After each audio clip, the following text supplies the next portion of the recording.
Antes de começar esse vídeo, eu tenho um recado rápido para você. Não assine a Brasil Paralelo hoje, pois na próxima segunda-feira vai começar a Black Friday antecipada da BP. E quem assina antes, paga menos. Então clique aqui no link, se cadastre para reservar o maior desconto. Até breve.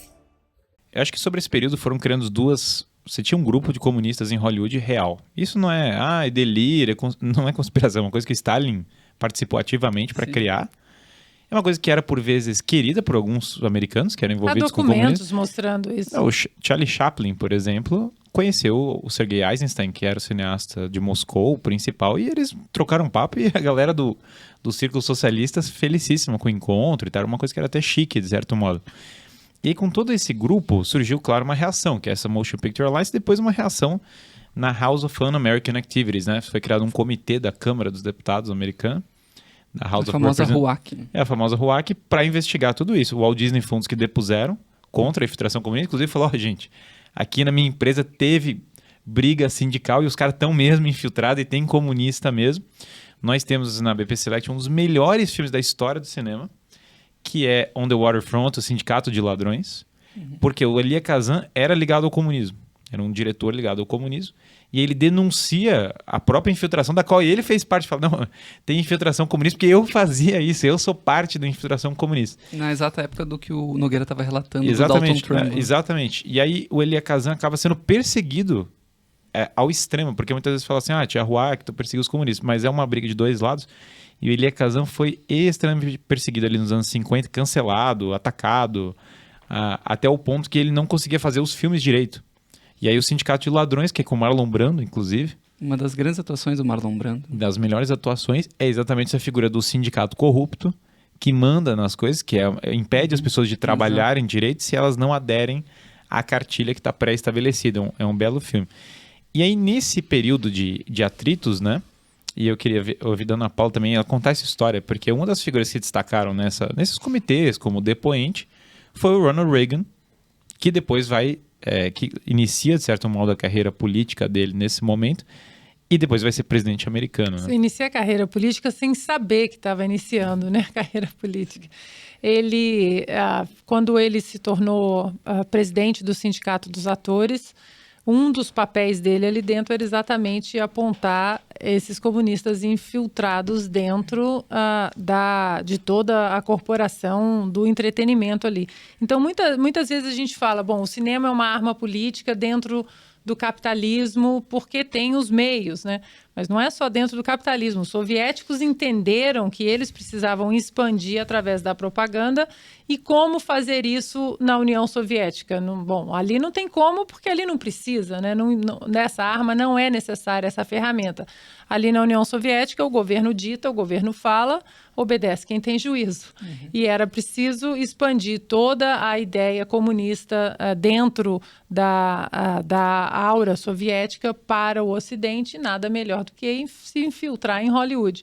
Então, dentro da minha enorme pesquisa para escrever o livro do Reagan, que sai em junho do ano que vem, eu achei um livro que eu mergulho bastante dentro da Guerra Fria, e eu achei um livro que chamava The Reagan's War. E comprei o livro achando que era exatamente falando ali, destrinchando todo o processo técnico dentro da Guerra Fria com o João Paulo II, com Margaret Thatcher. E para minha grande surpresa, o livro... Eu simplesmente vi o livro, a capa, The Reagan's War, e comprei. E quando o livro chegou, eu vi que The Reagan's War, a guerra do Reagan, era contra o comunismo. E aí fala desde quando ele era um ator, como ele já era um anticomunista, quando ele era um ator, quando ele se tornou presidente do Sindicato dos Atores. Logo depois ele foi fazer, né, fez um tour aí pelos Estados americanos com o Partido Republicano, sem ter aliança nenhuma, apenas, né, como um bom ator, entonação, e aí vem o famoso Time for Choosing, né, de 1964, o discurso que aí colocou ele num patamar político muito interessante, né, e hoje o mundo agradecemos o Time for Choosing. Vai para o Partido Republicano, torna-se governador da Califórnia, e ali, como governador da Califórnia, ele começa a tentar limpar exatamente as engrenagens do entretenimento, porque sabia que os soviéticos estavam infiltrados de maneira muito sutil, porque hoje tudo é muito óbvio, né? A gente vê pelos discursos de agradecimento quando os atores recebem um prêmio, você vê que existe um PCC ali por trás, existe um Partido Comunista que está hoje fazendo o mesmo papel dos soviéticos nos anos 40, nos anos 50. E aí Reagan vai, então, ascende à Casa Branca. E dentro desse contexto, quando ele era governador da Califórnia, e que nós temos aí João Paulo II sendo pontífice em 1978, 79, ali, quando ele ainda era governador da Califórnia, ele comenta com um dos assessores mais próximos dele, que seguiu os 8 anos na Casa Branca também: se nós entrarmos na Casa Branca, nós precisamos fazer uma aliança também com o Santo Papa. Os dois eram atores. O Karol Wojtyła era ator, produtor, escritor de peças teatrais que tinha a preocupação de manter viva as tradições polonesas.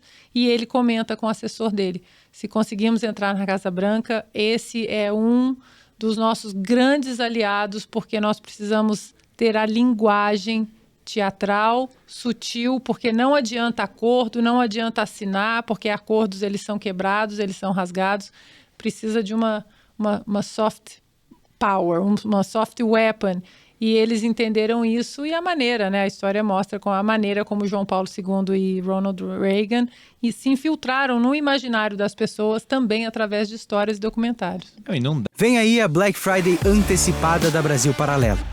Antecipada? Mas o que é isso? Vai ser uma semana repleta de promoções, do dia 22 de novembro até o dia 26. E antecipada porque o quanto antes você assinar, maior será o seu desconto. Aproveite o melhor do nosso conteúdo e entre agora mesmo para o nosso grupo exclusivo de ofertas. Clique em Saiba Mais e garanta o melhor desconto. Nós contamos com você e até breve.